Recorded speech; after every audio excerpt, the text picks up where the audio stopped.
I never thought I would find myself in a situation like this. My husband wanted to come here to fight. He said it was his duty. When my husband insisted we go with him, I agreed.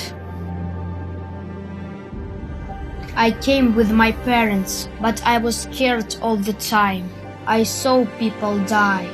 I was so afraid to lose my parents or my brother, and I prayed. I traveled to a country far away from my home with my family 2 years ago.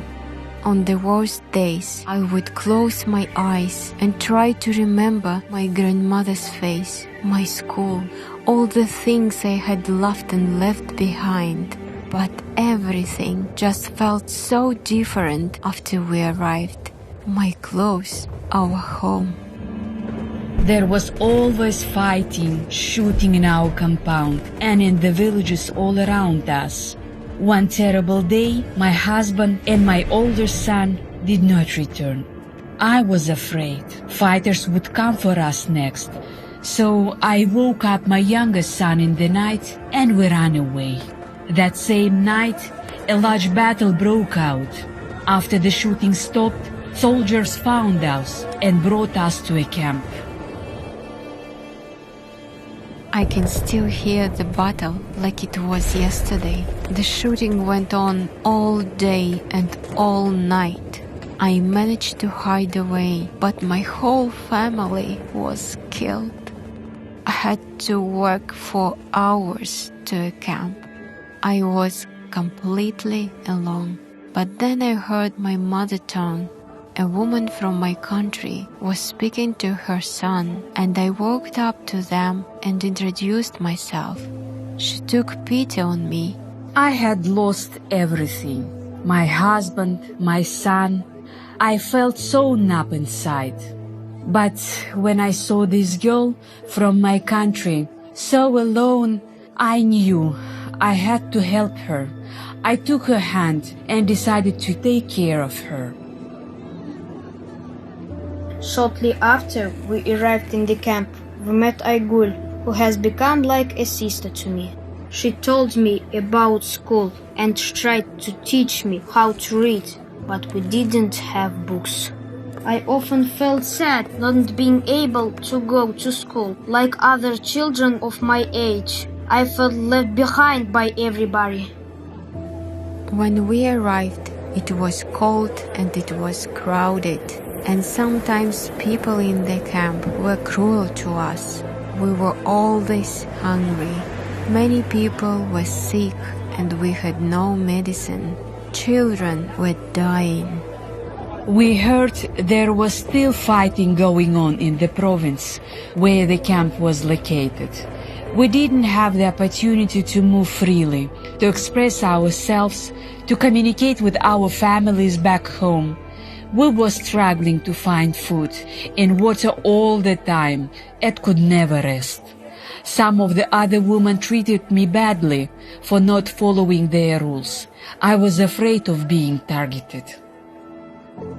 And then, one day, some people from the government of my country came to the camp and met with us. They asked if we wanted to return home and told us they wanted to help, but there would be an investigation to understand if I had committed any crimes. They interviewed me several times. I remember the day they told us we could go home. They gave us papers with our names on them. They knew my name and told me that my grandmother back home was looking for me. I was so happy to hear that I hadn't been forgotten. My government said the United Nations helped them and worked with lawyers, social workers, civil society organizations, police, schools in preparation for our return. They said we are citizens and that our community in the village is receiving programs and trainings to have us back. Flights were organized and we returned home, where I stayed in the transit center for some times. There were so many people taking care of us.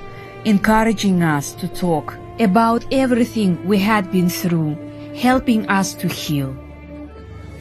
I had medical checkups and started going to school.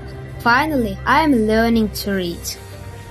When I arrived, my grandmother came to take me home. We both cried. She told me my aunts and uncles and the neighbors in my village were looking forward to seeing me. We left that same day, but Gulnara promised she would visit us. I will still miss my family, who were taken from me too soon, but I am starting to be happy again. I was afraid I would never hold Aigul in my arms again. At first it was hard.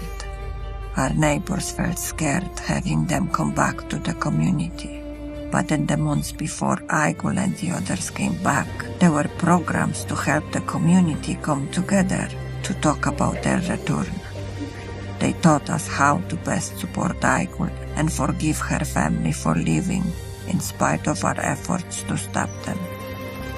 In the transit center, there were programs that taught me skills to find a job, provided health care, and helped me reconnect with and return to my former community. I never thought my life could change like this, or that my community would accept me back after all that I have been through.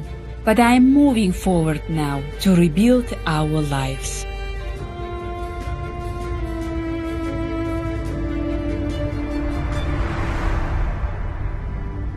Thousands of women and children are stranded in camps in northeastern Syria and Iraq, some of whom have links to UN-listed terrorist groups. Some of the adults are victims and some are perpetrators. Some who may have committed crimes may have done so under duress, or after being trafficked or coerced, or while they were children. All persons to be repatriated must be assessed individually. Those who have committed crimes need to be held accountable in due process proceedings, rehabilitated and reintegrated by their own countries in a manner that is fully human rights compliant and gender and age sensitive. All children are considered first and foremost as victims,